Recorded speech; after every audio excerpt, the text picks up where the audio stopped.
안녕하세요. 우리 반사 여러분들 한 주일 동안 잘 지내셨죠? 또 하나님의 일을 또 하느라고 참 고생이 많아요. 그러나 우리가 하는 이 일 자체가 많은 열매를 맺고 또 하나님께 영광이 되고 또 하나님의 나라를 세워나가는 일에 정말 귀한 일이니까 기쁨으로 끝까지 잘 감당해 주시기 바랍니다. 이번 주 우리 매칭 공부하는 히브리서 4장을 제가 선택을 해봤어요. 히브리서가 쉬운 성경은 아니죠. 그런데 곳곳에 참 주옥 같은 말씀이 있고 또 우리의 삶에 있어서 정말 그 삶의 어떤 목표가 될 만한 그런 말씀들이 있기 때문에 아마 많은 분들이 또 사랑하는 그런 성경이라고 생각하고요. 4장 주제를 안식 생활을 하라 이렇게 잡았으면 좋겠습니다.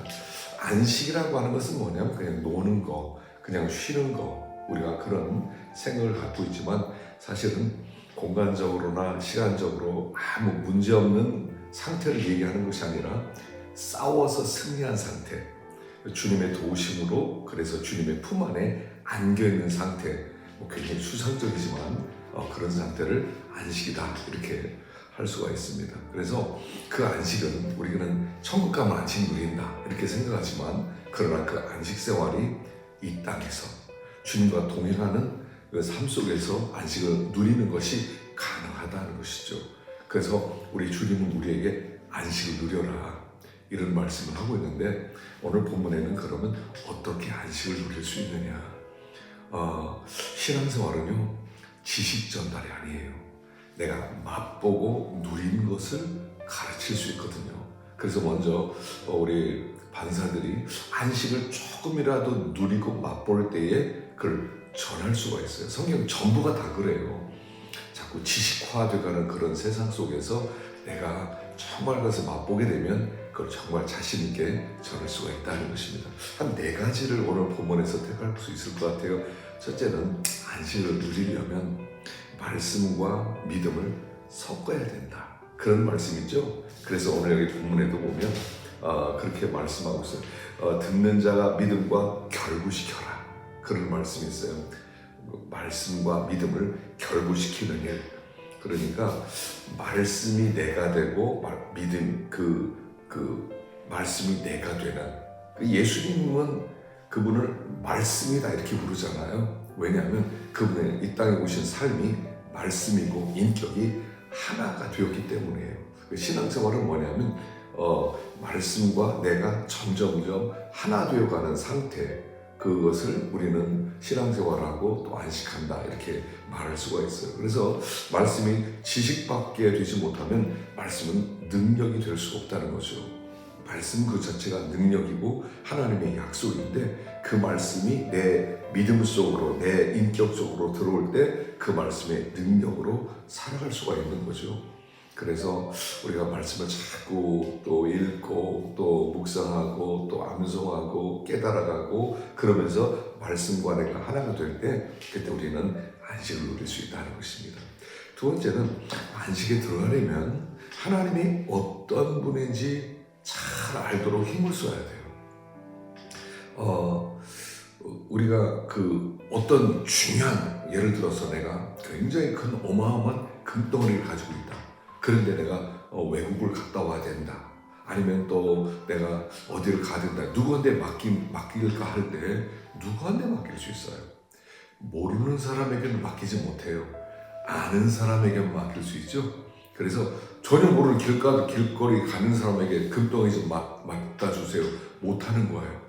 우리가 신앙생활하면서 그분을 자꾸 의지하고 그분과 의논하고 그분께 내 인생 하나밖에 없는 목숨을 맡기려면 그분을 알아야 되거든요. 우리 주님이 얼마나 좋은 분인지, 얼마나 의로운 분인지, 얼마나 선한 분인지, 얼마나 나를 사랑하는 분인지 알면 다 맡길 수 있어요. 우리가 위탁하는, 제자는 위탁하는 커미트먼트 하는 삶인데 위탁하려면요 내 생명을 맡기겠습니다. 모르면 못 맡겨요. 어떤 면에서 우리가 주님을 믿는다, 의지한다 하지만 사실 의지하지 않을 때가 많잖아요. 어떻게 이럴까 저럴까 우리 생각만 하잖아요. 하나님께 내 인생을 맡겨?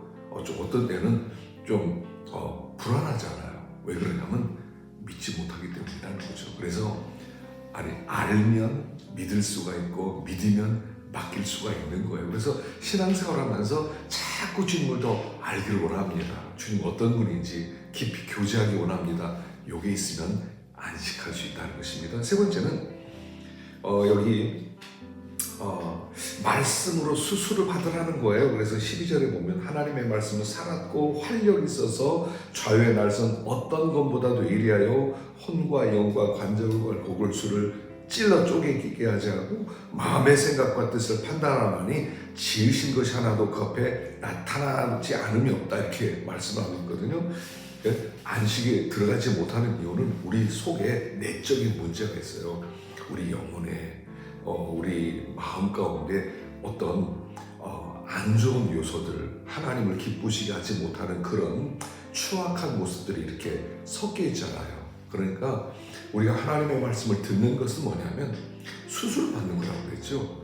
다스림을 받는 거. 그래서 내가 어느 교회에서 신앙생활을 한다 하는데 말씀의 다스림을 받겠다는 거예요. 내 마음대로 살겠다는 것이 아니라 말씀이 뭐라고 하는지 따라가겠습니다. 나를 다스려 주세요. 다스림을 받게 되면 어떻게 되냐면 그러면 말씀은 수술하는 거예요. 그래서 지난주에 어떤 분이 설교를 이렇게 교제를 나눴는데 이제 코람대를 그분에게 이제 우리 교회는 아닌데 서울에 분인데 보내줬어요. 보내달라고 그래서 제 설교를 이렇게 오랫동안 들었다고 그러더라고요. 그랬더니 오늘 전화가 왔어요. 왜 코람대우를 통해서 왜 나를 책망하느냐는 거예요. 왜 내 생활을 왜 그렇게 뒤집어 놓느냐. 그래서 이 코람대우는 모든 교인들에게 나가는 것이다. 당신에게 주는 게 아니다. 그러니까 그 설교를 듣는데 그 코람대우를 읽는데 너무 자기에게 콕콕 집어서 얘기해서 너무 괴로웠다. 그런 얘기를 하더라고요. 그래서 이거는 시작부터 모든 교인을 대상으로 하고 있지 당신을 개인적으로 대상으로 하고 있는 게 아니다. 그래서 이제 오해가 풀렸습니다만 말씀은요 나를 책망해요. 어떤 때 설교 들으면요 괴로워요. 그래서 나를 이렇게 수술을 시켜서 내 속에 있는 것을 드러내고 그분을 고치시는 부분인 거죠. 그래서 설교는 수술이라는 거죠. 그래서 말씀을 자꾸 들으면서 수술을 받아야 되는데 이 땅에서 수술을 받지 않으면 하나님 앞에서 그 수술하는 말씀이 심판의 말씀으로 다가온다는 거예요. 그래서 회개라고 하는 것은 책망 들을 때 마음에 기분이 나쁜, 지금은요 사람이 기분 나쁘면요 아무것도 안 합니다. 그래서 건드리면 안 돼. 그래서 막 설교도 살살 해야 되고요. 막 건드리지 말고 막 위로나 해줘야 되는데 설교는요 수술이거든요. 그래야 수술을 받고 나면 건강해집니다. 우리 몸속에 있는 안 좋은 종양을 잘라내야 내가 건강해지는 거지. 그거 내버려둬서는 우리가 건강할 수 없죠. 안식할 수 없기 때문에 말씀을 잘 들어야 된다는 뜻이고요. 네 번째 마지막으로는요. 여기 우리가 긍휼하심을 받고 때를 따라 돕는 은혜를 얻기 위하여 은혜 보좌 앞에 담대히 나갈 것이니라 그랬어요. 자, 근데 15절에는 무슨 말씀이냐면 우리에게는 대제사장은 우리의 연약함을 동정하지 못한 분이 아니다. 우리에게는 대제사장이 있다. 예수님은 우리의 놀라운 제사장이기 때문에 굳게 붙잡아라 이렇게 말씀을 하고 있어요. 그리스도를 굳게 붙잡아라 하는 말씀이죠. 절대로 놓지 마라. 그분은 나에게 가장 귀한 분이다. 정말 그분만이 나의 편이다. 세상에서 내 편 없어요. 내 편 없어요. 부부가 제일 가까운 사람은 부부가 내 편이죠. 우리 부모님이 내 편이에요. 그런데요 진짜 내 편은 주님밖에 없다는 거예요. 그래서 그 주님 앞에 자꾸 나오라는 거예요. 긍휼하심을 받고 때를 따라 돕는 은혜를 얻기 위하여 은혜 보좌 앞에 담대히 나가라. 우리가 예수님이 나의 대제사장입니다. 나를 변호합니다. 그리고 나를 붙들어주는 분입니다. 그리고 그분께는 속이는 게 없어야 돼요. 어떤 사람이 죄를 범하잖아요. 그럼 이제 변호사를 삽니다. 변호사에게는요 숨기는 게 있으면 안 돼요. 그래야 숨김이 없어야 변호사가 변호를 잘 할 수 있어요. 근데 죄진 사람이 숨겨요. 그 상황을 사실대로 얘기하지 않고 숨기면 나중에 변호사가 변호를 잘 못해요. 우리가 주님은 정말 좋은 변호사예요. 대제사장이라는 것은 변호사다 이런 뜻이기 때문에 주님께 다 토해놔야 돼요. 근데 죄를 지은 우리는 모든 걸 토해놓는 걸 너무 부끄러워해요.